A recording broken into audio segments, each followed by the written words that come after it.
Bismillahirrahmanirrahim. Tunaanza kusoma kwa kutanguliza jina la Allah mwenye kuneemesha neema kubwa kubwa na mwenye kuneemesha neema ndogo ndogo. Wala tu'jibuka amwaluhum wa auladuhum,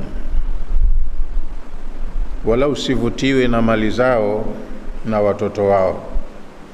Sema hawa jamaa wako vizuri, ukawanyenyekea, ukawapembejea, achana nao.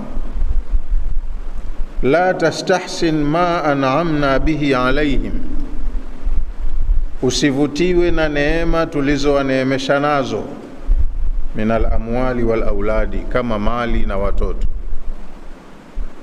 Mtu unampenda, yuko vizuri, pesa anazo, ana watoto wa kiume wazuri walioenda shule, lakini mwenyewe yuko ovyo ovyo tu, hana imani, si muwajibikaji. Kwa hiyo vitu vyao tulivyowaneemesha navyo, wala usiwahusudu, visikupendeze. Innama yuridu Allahu, kwa hakika Allah anataka, an yuadhibahum biha fi dunia, awaadhibu kwa kupitia hizo neema zake hapa hapa duniani. Mali itakuwa ndo sababu ya adhabu yake, na watoto wake watakuwa ndo sababu ya adhabu yake. Kwa hiyo Allah anataka awaadhibu kwa kupitia hizo neema za mali, watoto na vinginevyo. La yuridu bihimul khaira, Allah kawapa vitu vyenye neema kama hivyo, lakini vitu hivyo kwao hakukusudia kuwapa kheri, na wao hawaitaki hiyo kheri. La yuridu Allahu bihimul khaira, Allah kwa kuwapa hivyo vitu sio kwamba ndo kawapenda. Mtu kuwa tajiri sio kuwa kapendwa na Mungu. Kuwa na watoto wengi sio kwamba ndo kapendwa, ni ishara ya kuwa kapendwa. Ye mwenyewe kama hataki kufata utaratibu, anakuwa ni mtu mbaya tu. Innama, kwa hakika, yuridu an yuadhibahum biha fi dunya, Allah anataka awaadhibu kwa kupitia hizo neema zake alizowaneemesha nazo hapa duniani. Bil masaibi, atawapa masaib, misiba, kwa kupitia mali na kupitia watoto. Wanakabati, na majanga mbalimbali ya hapa na pale. Ana mali lakini hatakuwa na raha ya mali yake. Ana watoto, hawezi kuwa na fahari kwa sababu ya watoto wake. Anataka Allah awape adabu ndogo ndogo kwa kupitia mali zao na watoto wao. Watazhaqa anfusuhum wa hum kafirun, na ajali zao zikifika, Allah anataka watoe roho zao wakiwa makafiri. Fasik huwa ni mtu aliyetoka kwenye taa ya Allah, ndo maana ya kwamba kakufuru, kakataa utaratibu. Takhruju arwahuhum, zitatoka roho zao, wayamutu ala alkufri, watakufa kwenye ukafiri. Anaishi akionekana Muislamu, msikitini anakuja, lakini anakufa kafir, kwa sababu kuna mambo mengine ya Allah alikuwa haridhiki nayo. Maagizo ya mtume wake hakuyapenda. Muislamu lakini yuko tofauti na Waislamu. Kwa hiyo roho inatoka, anasajiliwa huyu kafa, lakini ni mpinzani wa Allah, kafir. Munshaghilina bitamattu'i bil amwali wal auladi, muda wote walioishi duniani walikuwa wameshughulika kuendeleza mali zao tu na kuangalia watoto wao. Dini hawakuishughulikia. Kwa hivyo wakiambiwa chochote kile kwenye mali zao watoe kwa ajili ya dini, hawataki. Nchi yenu ina uadui, watu wanataka kuja kuvamia, tokeni mkalitengeneze ulinzi, hataki. Sasa yeye yupo tu, basi anaisabika ni mpinzani. Munshaghilina bitamattu'i bil amwali wal auladi, wanashughulika sana kwenye maisha yao yote duniani kwenye mali na watoto.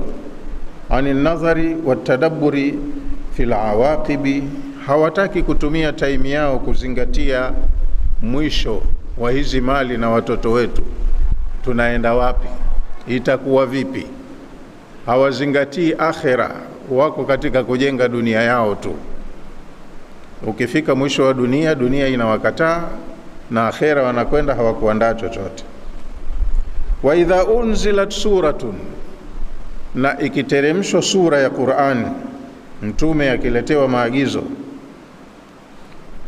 yakasomeka, an aminu billahi wajahidu ma'a rasulihi, enyi waumini rekebisheni imani zenu, muaminini Allah ipasavyo na mushirikiane na mtume wake kuilinda, kuiendeleza hii dini.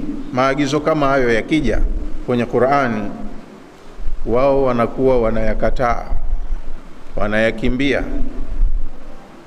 Wa idha unzilat suratun, yani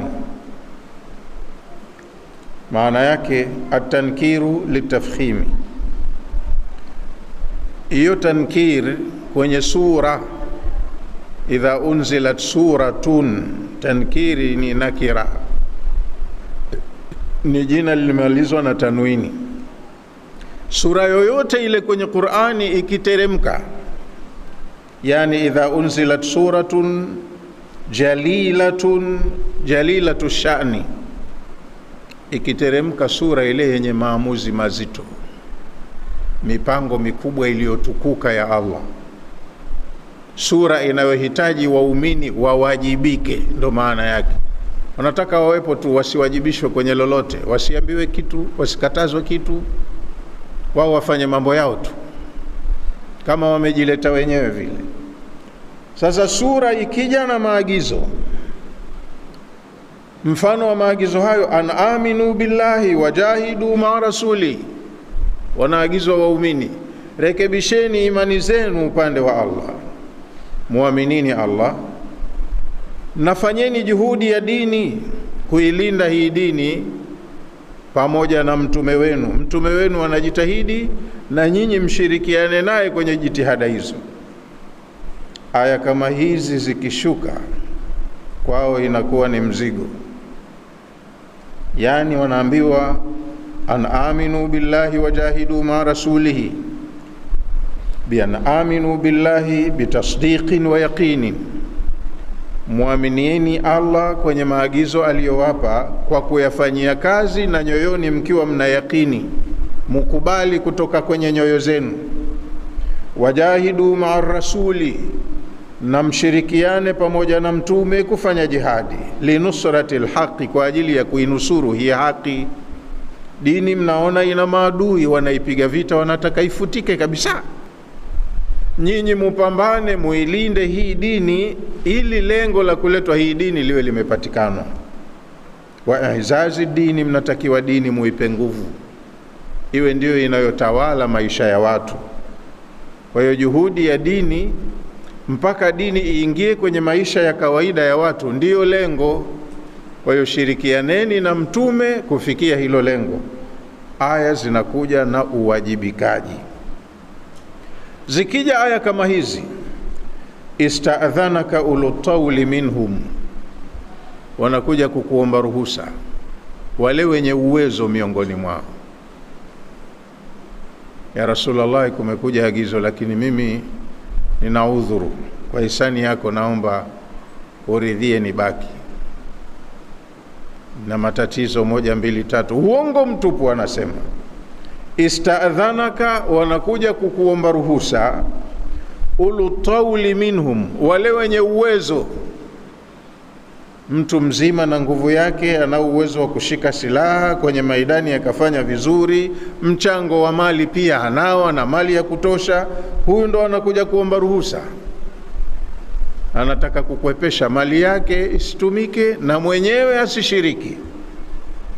Kwa hiyo ile biamwalikum wa anfusikum, vyote viwili hataki vitoke, anaomba ruhusa. Ista'dhanaka fi takhallufi, wanakuja kukutaka ruhusa wabakie, usiwahusishe kwenye hiyo safari ya jihadi. Na wanaokuja kuomba ruhusa, ulul ghina wal mali alkathiri, ni wale wakwasi wenye mali nyingi, wazima wa afya na wana akili timamu. Waqalu, na wanasema, dharna nakum ma'al qa'idin, sisi bwana turuhusu tubaki pamoja na wenye kukaa hapa mjini. Wanatoa dharura za uongo.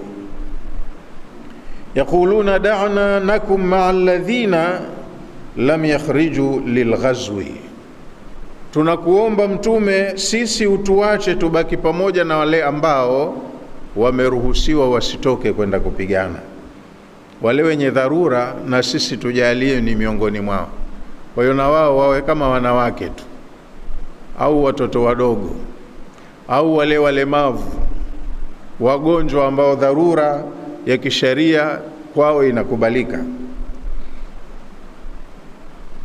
Kwa hiyo anasema hivyo, dharna da'na, tuache, nakum ma'a alladhina lam yakhruju lilghazwi wa qa'adu lil'udhri au li'udhrin, tuache tuwe na sisi pamoja na wale ambao hawatoki kwenda kupigana na wanaobaki mjini kwa sababu ya udhuru walionao.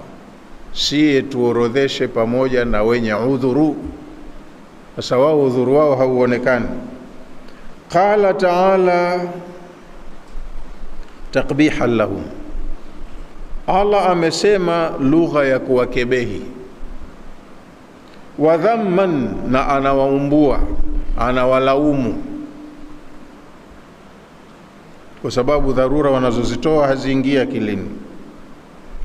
Allah amewakebehi kwa kusema radu bi an yakunu ma'al khawalifi, hawa watu wenye heshima zao wanavyoonekana hivi wameridhia kujipa dharura za ovyo, wahesabiwe wao ni pamoja na wenye dharura na ambao wanatakiwa walindwe, sio wao watoke wakalinde. Ni wanawake na watoto wadogo waliokuwa hawajawa na nguvu bado ya kuhimili mikiki ya vita.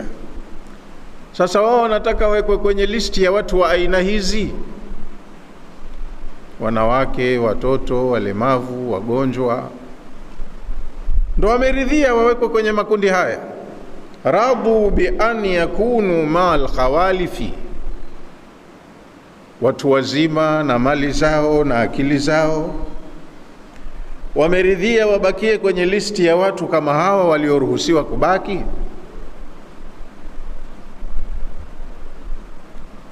Yani radu bi an yakunu ma'a nisai, wameridhika wao wabakie pamoja na wanawake, wal marda, na watu wagonjwa, wal ajaza, na watu walemavu wasiokuwa na uwezo wa mapambano, alladhina takhallafu fil buyuti, ambao wao wametakiwa wabaki nyumbani. Wanataka na wao wafananishwe na watu kama hawa, wameridhika na hili.